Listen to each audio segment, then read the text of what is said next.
Welcome to my channel Menu of the Week, where I publish quick and easy recipes that help save your time, energy, and money in the kitchen. Today I will share a recipe for charlotte with apricots. It is so simple that even a child can cope with it. The recipe is designed for a form with a diameter of 24 centimeters. I wash the apricots, cut them into random slices, trying to choose firmer fruits. Then they will not release juice during baking and the pie will not be wet. I break 3 eggs into a bowl. I add flour to the bowl with eggs. I add sugar. By the way, the proportions of charlotte are very simple. For 1 glass of sugar, there is 1 glass of flour and 3 eggs. And that's it.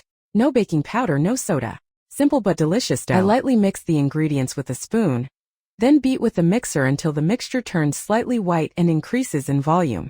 I know that many people add yolks and whites to the charlotte separately, that is, mix the yolks with flour and sugar, then beat the whites and add them to the dough.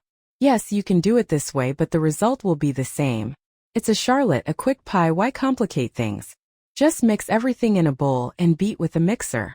And it will turn out great. I grease the baking pan with butter, pour a little dough on the bottom, about 1/4 of the total amount, and distribute it evenly. I put apricots on the dough in 1 layer. If you are not sure that you got sweet fruits, then sprinkle each layer of apricots with a tablespoon of sugar.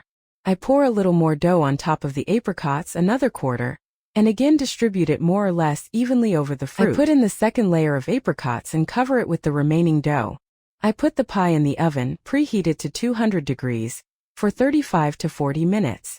When the top of the pie turns golden, you can take it out. I serve the charlotte with tea hot just out of the oven. Enjoy your meal. Subscribe to my channel, put a like so as not to lose this recipe.